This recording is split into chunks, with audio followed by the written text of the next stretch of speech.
This was back in May of last year when Jackson Kradle got his high school diploma. But just 2 months later, Kradle would be found dead. In just 12 hours, we expect to learn more details about his death. Friends, family, and the Carroll County community have desperately waited months to get answers about what happened to Kradle, and some of those answers could be provided in court this week. TV6's Kyle Bales has been on this case since July and walks us through what got us here and what we can expect to learn. Yeah, and state police took over the investigation into Kradle's death the day it happened, and they completed that investigation last month, handing it over to the special prosecutor's office. But we still do not have definitive answers.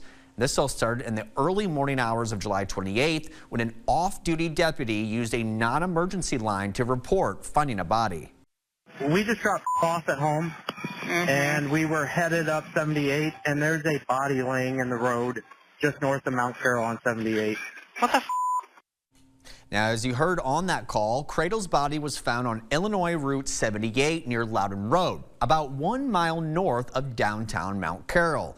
And the off-duty deputy who called to say he found the body was accompanied by an off-duty dispatcher who was also a paramedic. And both employees were put on leave and ultimately resigned after learning they were subjects of 2 investigations into Kradle's death just 2 days later. But nearly 6 months later, the special prosecutor's office has not filed any charges related to Kradle's death. But state police told us they had a, quote, person of interest back in August. Months without answers has led to frustration for Kradle's family. A lot of sleepless nights. I mean, I have a lot of sleepless nights.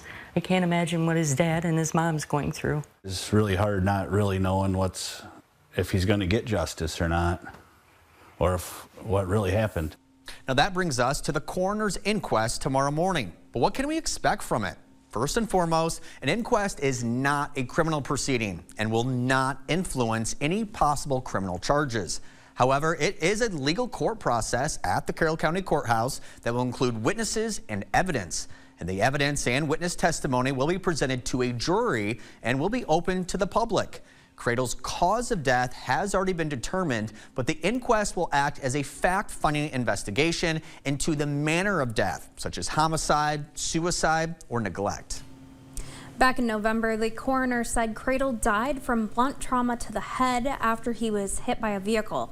The inquest starts at 10 a.m. tomorrow with a second day already set for Thursday at the same time when the coroner plans to take jurors to the crash site where Kradle was found dead.